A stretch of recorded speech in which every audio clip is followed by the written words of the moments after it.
సాక్ష్యాలు ఇవ్వన్నా. నా భర్త ఏ నేరం చేయలేదు. నా భర్త గత అన్న కొంచెం కింద దించండి అన్న కొద్ది కింద దించండి. నా భర్త గత 5 సంవత్సరాల్లో ఆయన సాక్ష్యం రాష్ట్రం అంతా చూసి ఓట్లేసి నా భర్తకున్న సాక్ష్యాన్ని బట్టి మేము జగన్మోహన్ రెడ్డి గారి కోసం మేము నిలబడి ఒక అబద్ధ సాక్ష్యాన్ని మేము చెప్పలేక మా కుటుంబం మేము నిలబడ్డందుకు మా మీద పాయింట్ బ్లాక్లో గన్ను పెట్టి నా భర్తని ఇదే స్టేషన్లో చంపే ప్రయత్నం చంద్రబాబు నాయుడు గారు చేయించి డబ్బులు బ్యాగుల్లో పెట్టుకొచ్చి నా భర్తకి ఇచ్చి ఈ ప్రలోభాలకి లొంగితే ఈ మాటలన్నీ మీరు చెప్తే ఇంత డబ్బు ఇన్ని కార్లు మీ ఇంటికి వస్తాయని మమ్మల్ని చెప్తే మాకు అవసరం లేదు. ఒక నిందని ఒక నిజాయితీ కలిగిన వ్యక్తి మీద మేము వేయాలనుకోలేదు అని మేము బయటకు వచ్చినప్పుడు ఆ సాక్ష్యాన్ని చూసి మమ్మల్ని జనాలు ఆదరించి స్టేట్ వైడ్గా నా భర్త ఈరోజు పెద్ద స్టేట్ లీడర్ అయ్యాడు. చంద్రబాబు నాయుడు గారు అనుకుంటున్నాడు నేను అన్నకు దొక్కేస్తున్నాను, నేను అది దాన్ని ఏమంటారంటే సునకానందం పొందుతున్నారు వాళ్ళు. అంత పెద్ద వయసులో ఉండి ఆ స్థాయిలో ఉండి కూడా మా జీవితాలతో దళితులతో ఇలా ఆడుకోవటం చంద్రబాబు నాయుడు గారికి అయితే ఇది కరెక్ట్ కాదు. నా భర్తను రాత్రి 1 గంట 2 గంటల నుంచి హైదరాబాద్ నుంచి వస్తే ఎంతసేపు పట్టిద్దండి? హైదరాబాద్ నుంచి జర్నీ ఎంతసేపు పట్టిద్ది? 1 గంటకు అరెస్ట్ చేశారు. ఎన్ని గంటలు పట్టిద్ది? 3 గంటలు పట్టిద్ది, 4 గంటలు పట్టిద్ది. ఎప్పుడు తీసుకొచ్చారు అంటే ఎంత ఇబ్బంది పెట్టారు మమ్మల్ని జర్నీలో కూడా. మేము కార్లు ఎత్తుకుంటుంటే మా కార్లకు అందం, మేము ఫాలో చేసుకుంటుంటే ఎక్కడ ఉన్నాడో తెలియదు. కారుకి ఇట్లా అడ్డం పడి నా భర్త అసలు కారులో ఉన్నాడా లేదా, అసలు ఏమన్నా చేశారా అన్నని వెళ్ళి కార్లకు అడ్డం పడితే నా దగ్గర ఉన్నాయి, వీడియోలు తీశారు మా పిల్లలు. కారుకి అడ్డం పడి చూసుకుంటే సోయి లేకుండా కారులో నిద్రపోతున్నాడు, చుట్టూ పోలీసులు, ఆయన ఒక్కడే కారులో.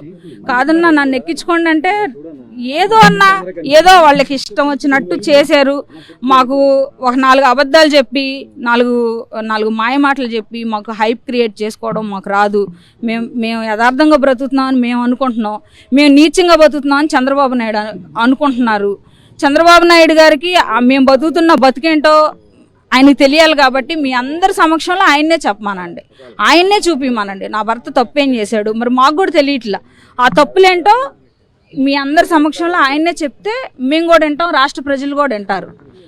ఏ నేరం లేకుండా అరెస్ట్ చేయడానికి ప్రజావేదిక కూల్చేదానిలో, టీడీపీ పార్టీ ఆఫీస్ కూల్చేదానిలో ఏ మీడియాలోనైనా లేకపోతే ఏ నందిగం సురేష్ గారు ఉన్నట్టు ఏ ఒక్క సాక్ష్యమైనా ఉంటే ఇదిగో నందిగం సురేష్ గారు ఎలా ఉన్నారు, ఇదిగో ఫోటో అని చూపించవచ్చు కదా. ఎలా అరెస్ట్ చేస్తారు మీరు అనుమానాలతో? అంటే నా భర్త ప్రెస్ మీట్లు గట్టిగా మాట్లాడాడు, మిమ్మల్ని గట్టిగా మీ బాగోతాలన్నీ కడిగి పారేశాడు 5 ఏళ్ళని మీ అక్కసని ఎల్లబోసి ఇవాళ నా భర్తను టార్గెట్ చేశారు. అది మీకు తెలీదా? అది మీ అందరికి తెలియట్లేదా? మీ అందరికి తెలుసు. ఇది పర్సనల్గా రాజకీయ కక్షపూరితంగానే నా భర్తని అరెస్ట్ చేశారు. ఈ స్టేషన్లో నా భర్తకి ఏదన్నా జరిగితే ఈ రోజు వరకు తను చాలా హెల్దీగా లోపలికి వెళ్ళారు, చాలా చాలా యాక్టివ్గా ఉన్నారు. ఏ చిన్న ఇబ్బంది ఉండి ఆయన బయటకు వచ్చినా సరే నేను చంద్రబాబు నాయుడు మీద హైకోర్టుకు కాదు సుప్రీంకోర్టుకు కూడా వెళ్ళి నేను చంద్రబాబు నాయుడు మీదే కేసు పెడతాను. అది ఆయనకి ఎప్పుడో పాత నొప్పి ఒకటి భుజం నొప్పి వచ్చింది, అది నరం కొంచెం నొప్పి ఎక్కువగా ఉందంటే సర్జరీ చేయాలి, టైం పట్టిద్ది అన్నారు. అది చిన్న పెయిన్ కిల్లర్స్ ఇచ్చారు, అవే తీసుకొని వచ్చాం. కారులో ఉన్నాయి, ఆ పెయిన్ కిల్లర్స్ కూడా ఉన్నాయి, మెడిసిన్ కూడా మాతోనే ఉంది, చూసుకోండి.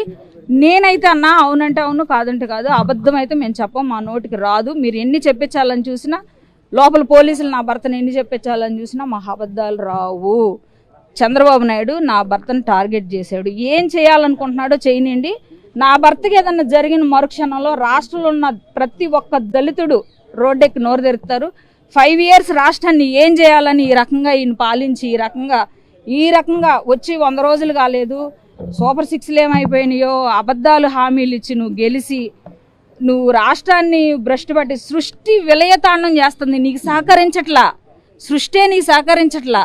ఆ రకంగా విజయవాడ అంతా కొట్టుకుపోయి తిండి తిప్పలు లేకుండా నువ్వు సరిగ్గా కుర్చీలో మనశ్శాంతిగా కూర్చోలేని జీవితం అయిపోయింది నీది. ఎందుకు మాలాంటి వాళ్ళ కన్నీళ్ళు నువ్వు ఒళ్ళో వేసుకుంటే ఇలానే ఉంటుంది.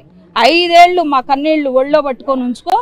ఈ 5 ఏళ్ళు కూడా నీకు మేము బలహీనం అవ్వచ్చు, కానీ సృష్టి సమాధానం చెప్పిద్ది, భగవంతుడి సమాధానం చెబుతాడు, మా కన్నీళ్ళు సమాధానం చెబుతాయి.